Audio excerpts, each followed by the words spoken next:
हसी वादियां, विशाल हिमालय, कई नदियों का उद्गम स्थल उत्तराखंड,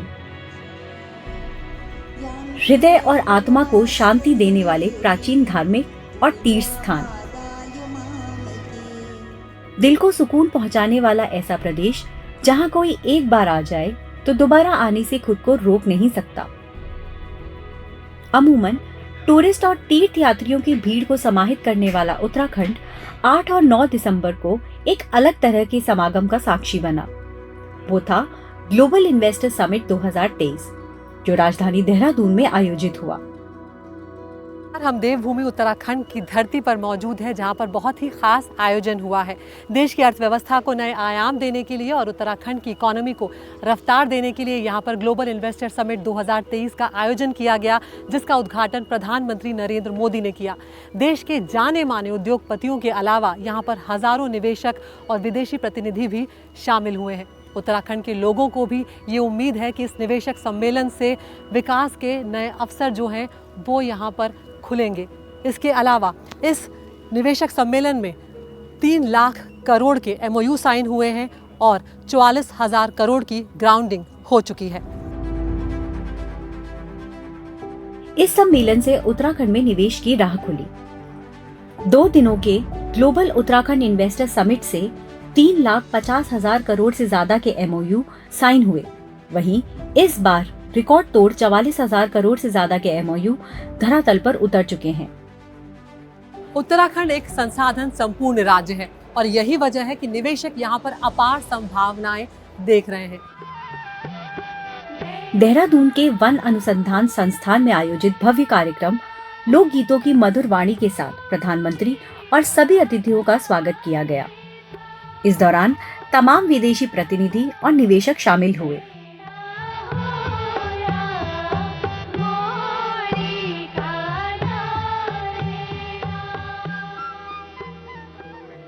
मुख्यमंत्री पुष्कर सिंह धामी ने निवेशकों का आह्वान करते हुए कहा कि उत्तराखंड में डबल इंजन का मजबूत इरादा है और निवेश की भरपूर संभावनाएं हैं।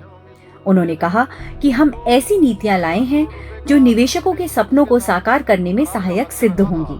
मुझे आपको बताते हुए खुशी हो रही है कि हमने इस लक्ष्य से अधिक निवेश के प्रस्तावों पर अभी तक हस्ताक्षर किए जा चुके हैं और यह बताते हुए भी मुझे अत्यंत हर्ष का अनुभव हो रहा है कि इस बार हमने पहले से ही इनको धरातल पर उतारने के लिए भी लगातार प्रयास किया है। उसका परिणाम हुआ है कि 44,000 करोड़ रुपए का अभी तक निवेश धरातल पर उतार दिया गया है। इसके लिए प्रयास हो रहा है और इसके धरातल पर उतरने से लाखों रोजगारों का सृजन भी यहाँ पर होगा।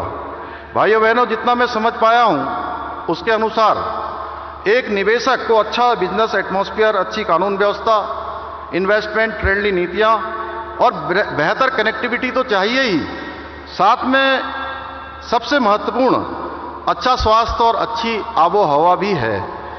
और हमारा राज्य आपके इन्वेस्टमेंट के सारे मापदंडों को पूरा करता है। मुख्यमंत्री धामी ने कहा, डेस्टिनेशन उत्तराखंड का मुख्य उद्देश्य जनता के सामने ग्रीन इकोनॉमी, रोजगार को लेकर इकोलॉजी और इकोलॉजी के द्वार राज्य का समुचित विकास करना है। डेस्टिनेशन उत्तराखंड का मुख्य उद्देश्य ग्रीन इकोनॉमी, रोजगार को लेकर इकोलॉजी और इकोनॉमी के द्वारा राज्य का समुचित विकास करना है। किसी ने ठीक कहा है कि बुलंदियों पर पहुंचने से पहले बुलंदियों पर पहुंचने से मुश्किल है बुलंदियों पर बने रहना। बुलंदियों की छूने की कोशिश का हौसला हमने आपसे पाया है। आदरणीय प्रधानमंत्री जी द्वारा गुजरात में वहाँ के मुख्यमंत्री रहते हुए वाइब्रेंट गुजरात शुरू किया और वो धीरे धीरे केवल भारत के अंदर ही नहीं बल्कि दुनिया का मॉडल बन गया। उसी से प्रेरणा लेकर हमने डेस्टिनेशन उत्तराखंड की थीम पर इन्वेस्टर समिट का आयोजन किया है। हमारा प्रयास होगा कि हर 2 वर्षों में इस प्रकार के आयोजन को करें। इस अवसर पर प्रधानमंत्री ने कहा कि अगले कुछ वर्षों में भारत दुनिया की तीसरी सबसे बड़ी अर्थव्यवस्था बनने जा रहा है। उन्होंने देश और दुनिया से आए निवेशकों और प्रतिनिधियों का आह्वान किया कि ये स्थिर सरकार सहायक नीतियां और परिवर्तन की मानसिकता का संयोग बना है। इसलिए देशों, कंपनियों और निवेशकों के लिए ये अभूतपूर्व समय है। साथियों, सामर्थ्य से भरी ये देवभूमि निश्चित रूप से आपके लिए निवेश के बहुत सारे द्वार खोलने जा रही है। आज भारत विकास भी और विरासत भी जिस मंत्र के साथ आगे बढ़ रहा है, उत्तराखंड उसका प्रखर उदाहरण है। प्रधानमंत्री ने उत्तरकाशी के सिलक्याना टनल में श्रमिकों के सफल बचाव अभियान में शामिल राज्य सरकार और सभी टीमों की सराहना की। इसके अलावा प्रधानमंत्री कार्यक्रम स्थल पर बने पंडाल पर पहुंचे, जहां स्थानीय उत्पादों, पर्यटन और वेलनेस की थीम पर आधारित प्रदर्शनी का अवलोकन किया गया। यहां उत्तराखंड सरकार ने यहां के स्थानीय उत्पादों को विदेशी बाजार में स्थापित करने की पहल की गई। प्रधानमंत्री ने उत्तराखंड वासियों को हाउस ऑफ हिमालयाज की बधाई दी। उत्तराखंड में पैदा होने वाली चीजें और उत्तराखंड के उत्पाद अब हाउस ऑफ हिमालयाज के नाम से जाने जाएंगे। ग्लोबल इन्वेस्टर समिट में प्रधानमंत्री को उत्तराखंड में पैदा हुए खास तिमरू से बने परफ्यूम और इत्र भेंट किए गए। प्रधानमंत्री और मुख्यमंत्री धामी ने वोकल फॉर लोकल की आवाज को एक बार फिर से बुलंद करते हुए निवेशकों को आमंत्रित किया और ईज ऑफ डूइंग बिजनेस के अपने वादे को दोहराया। प्रधानमंत्री ने टूरिज्म सेक्टर का जिक्र करते हुए कहा कि डबल इंजन सरकार के फायदे इस सरकार में भी दिखे हैं। उन्होंने कहा कि मेक इन इंडिया की तरह वेड इन इंडिया का अभियान भी शुरू हो। उन्होंने कहा, जो लोग निवेश न कर सकें वो कम से कम अपने परिवार की एक डेस्टिनेशन वेडिंग उत्तराखंड में करें। इससे एक मजबूत सेक्टर यहाँ खड़ा होगा। और मैं तो चाहता हूं मेरे देश के नौजवानों को मेक इन इंडिया जैसे है ना, वैसे ही एक मूवमेंट चलना चाहिए, वेड इन इंडिया। शादी हिंदुस्तान में करो। निवेशक भी समिट को लेकर उत्साहित नजर आए। पहले दिन ग्लोबल इन्वेस्टर समिट में पहुंचे अडानी एंटरप्राइज के प्रणव अडानी ने उत्तराखंड में भविष्य के निवेश का खाका पेश करते हुए कहा कि 2,500 करोड़ के निवेश की योजना बना रहा है अडानी ग्रुप। उन्होंने कहा, In the cement sector, we will invest in excess of 1,700 crores to expand our Ambuja Cements existing capacity in Uttarakhand. We will invest 300 crores to take our Roorkee plant capacity from the present 1.2 million tons to 3 million tons per annum, and we also plan to invest 1,400 crores to set up a grinding unit with a capacity of 4 million tons, and we expect this will create around 6,000 direct and indirect employment opportunities in the Rishikesh, Dehradun area. In the Kumaon region, we have taken up a project of over 800 crores to install smart meters for the Uttarakhand Power Corporation, in line with the Government of India's plan to replace conventional electric meters with the smart prepaid meters. We are also exploring the development of a 1,000-acre land parcel in Pantnagar. The possibilities include infrastructure for an aerocity, an inland container depot, logistics, warehousing, and a knowledge park. Honorable Chief Minister, we are only getting started. The Adani Group is excited by the great range of investment opportunities now emerging in Uttarakhand. Bharat माता की वंदे। वहीं पतंजलि समूह के योग गुरु बाबा रामदेव ने इस सम्मेलन में शिरकत की। उन्होंने कहा कि ये उत्तराखंड के लिए गौरवपूर्ण क्षण है। उत्तराखंड में स्वास्थ्य से लेकर शिक्षा तक अपार संभावनाएं हैं। इस मौके पर उन्होंने 10,000 करोड़ के निवेश के साथ 10,000 लोगों को रोजगार देने का ऐलान किया। आज मैं प्रधानमंत्री जी के सामने जितना अभी तक हमने उत्तराखंड में निवेश किया और यहां पर लोगों को रोजगार दिया, आगे भी करीब 10,000 करोड़ रुपए का नया निवेश और 10,000 से ज्यादा लोगों को रोजगार पतंजलि देगा। ये आपके सामने अपनी प्रतिबद्धता व्यक्त करता हूं। उत्तराखंड के मुख्यमंत्री जेएसडब्ल्यू ग्रुप के एमडी सज्जन सिंह जिंदल ने कहा कि राज्य में लगातार निवेश करने को प्रतिबद्ध है, जिससे प्रदेश में हजारों लोगों को रोजगार मिलेगा। 5 या 6 सालों में जेएसडब्ल्यू द्वारा 1500 मेगावाट के 2 पंप स्टोरेज विकसित किए जाएंगे। इस प्रोजेक्ट में लगभग 15,000 करोड़ रुपए का निवेश होगा और करीब 1,000 से भी ज्यादा लोगों का रोजगार डायरेक्टली मिलेगा। उत्तराखंड का दमसक गुलाब अपनी अनूठी खुशबू के लिए प्रसिद्ध है। कई देशों में अपनी पहचान बना चुका रसना ग्रुप अब उत्तराखंड के गुलाब से बने शरबत को दुबई तक ले जाएगा। बड़े निवेश का ऐलान करते हुए रसना ग्रुप के चेयरमैन पीरूज खम्बाटा ने कहा कि उत्तराखंड के उत्पादकों को वैश्विक स्तर पर पहचान देने का ये अच्छा मौका है। यहाँ के जो 2-3 लोकल प्रोडक्ट है उसको हम ग्लोबल करेंगे और सबसे बड़ा हम प्रोडक्ट को ले रहे हैं जो किसी और ने नहीं लिया है, वो रोज़ है। यहाँ का जो रोज़ ऑयल है जो पहाड़ों में रोज़ वैली में होता है, उसका ऑयल और वाटर पे शरबत बनाना। क्योंकि मेरा मानना है कि अगर हम लोग विदेशी के कोला ये सब इसलिए पीते हैं कि इंडियन ऑल्टरनेट नहीं है। आज एक इंडियन रोज़ शरबत मिलेगा तो आदमी उसी की तरफ जाएगा। तो कैसे इंडियन रोज़ ऑयल को लेके उसके सॉफ्ट ड्रिंक बनाए जाए, इंडिया और फॉरेन में उसको बेचे जाए। इन्वेस्टर समिट के एमओयू को लेकर धामी सरकार ने स्पेशल सेल भी बनाया है। इन एमओयू पर काम करने के लिए यूके स्पाइस पोर्टल बनाया गया है। 5 करोड़ से ज्यादा के एमओयू के लिए एक निवेश मित्र की तैनाती होगी, जो सरकार और निवेशक के बीच ब्रिज का काम करेंगे। मुझे यह बताते हुए भी प्रसन्नता हो रही है कि हमने विभिन्न सेक्टर्स में निवेश मित्र की नियुक्ति की है, जो 5 करोड़ रुपए से अधिक की पूंजी निवेश करने वाले उद्यमों के लिए सिंगल पॉइंट ऑफ कांटेक्ट होंगे।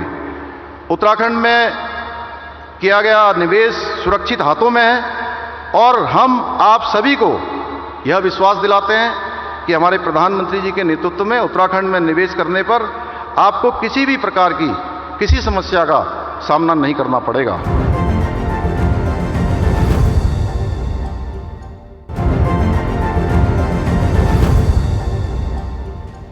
सम्मेलन के पहले दिन आयोजित सत्र में हेल्थ केयर सेक्टर पर खासा जोर दिया गया। दूरस्थ पर्वतीय इलाकों में स्वास्थ्य सुविधाओं को पहुंचाने की प्रतिबद्धता जाहिर की गई। निवेशकों ने सरकार के प्रयासों के समर्थन पर भरोसा जताया। शुरुआती दौर तक हेल्थ केयर और फार्मा सेक्टर में लगभग 18,500 करोड़ की पूंजी निवेश के एमओयू साइन किए जा चुके हैं। देखिए, मैं ये कह सकती हूँ कि जिस प्रकार से प्रधानमंत्री जी ने उत्तराखंड ग्लोबल इन्वेस्टर समिट का शुभारंभ किया है, उससे उसकी गंभीरता का पता चलता है। राज्य सरकार का लक्ष्य था कि लगभग 2 लाख करोड़ का इन्वेस्टमेंट जो है उत्तराखंड में रहेगा, लेकिन मैं देख रही हूँ कि प्रधानमंत्री जी के आगमन के उपरांत में यह 2 लाख करोड़ का जो हमारा सपना था वह अब 3 से 4 लाख करोड़ की ओर बढ़ गया है। इतने एमओयू सभी सेक्टर में हुए हैं, चाहे वो सोलर का सेक्टर हो, आईटी सेक्टर हो, हेल्थ सेक्टर हो या वेलनेस सेक्टर हो या आयुष का सेक्टर हो। मैंने ये देखा कि सब में बहुत बड़ी संख्या में जो है लोगों ने इन्वेस्ट करने का विचार बनाया है, एमओयू सरकार के साथ में किया है। स्वयं मैं हेल्थ सेक्टर के सेशन में मैं थी और जिस प्रकार से हेल्थ सेक्टर के सेशन में लोगों का इन्वेस्टमेंट के प्रति रुझान देखने को मिला है, उससे साफ पता चलता है कि उत्तराखंड का जो स्वास्थ्य के प्रति जो सेवाएं उत्तराखंड सरकार दे रही है, मुझे लगता है कि अब वो और बेहतरीन होने जा रहा है और साथ ही हमारे यहाँ के युवाओं को उससे रोजगार भी मिलने जा रहा है। स्टेट गवर्नमेंट से बहुत सहारा मिला। आप जानते हैं यहाँ अटल आयुष्मान योजना चल रही है। आयुष्मान भारत तो है ही, अटल आयुष्मान भी है और करीब 54 लाख जो यहाँ के जो आयुष्मान कार्ड होल्डर्स हैं उत्तराखंड में, बहुत से लोगों का इलाज होता है।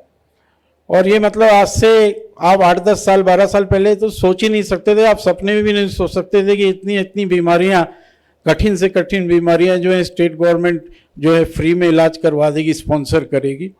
तो एक तरीके से आप देखें तो हेल्थ सेक्टर में और जगह भी है आयुष्मान कार्ड, लेकिन यहाँ पे जो अटल आयुष्मान की वजह से ज़्यादा लोगों को उसकी कवरेज मिली है और लोग क्वालिटी ट्रीटमेंट ले रहे हैं हॉस्पिटल्स में।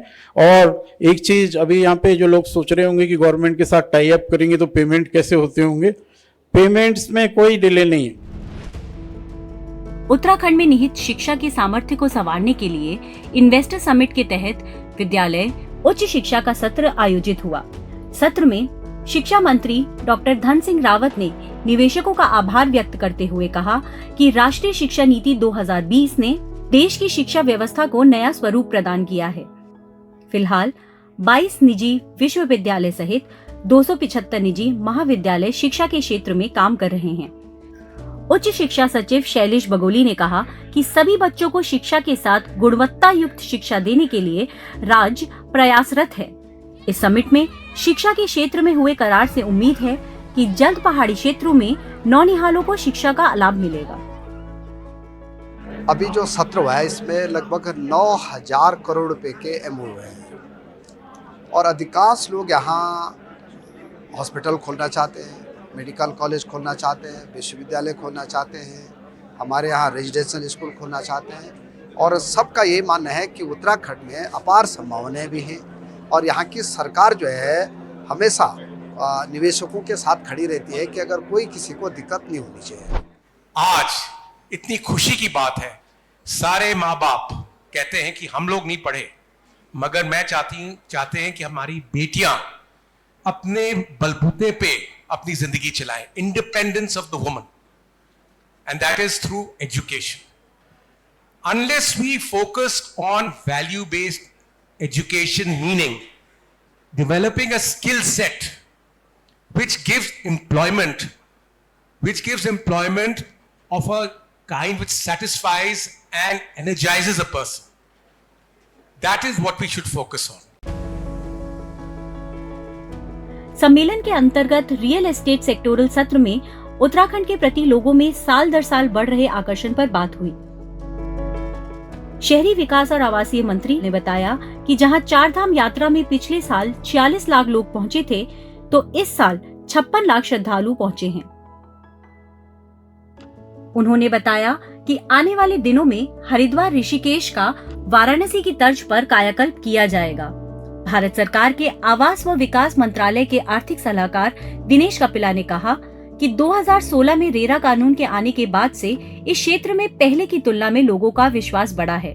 सत्र में ये जानकारी भी दी गई कि आने वाले दिनों में दिल्ली देहरादून के बीच इकोनॉमिक कॉरिडोर का निर्माण पूरा होने से दोनों शहरों के बीच की दूरी महज 2.5 घंटे में पूरी हो सकेगी। जिसको हम डबल इंजन की सरकार कहते हैं, अगर उसका फायदा आपको देखने को मिलेगा तो आपको उत्तराखंड में दिखेगा, जहां पर आज 95% of our villages are now connected with roads.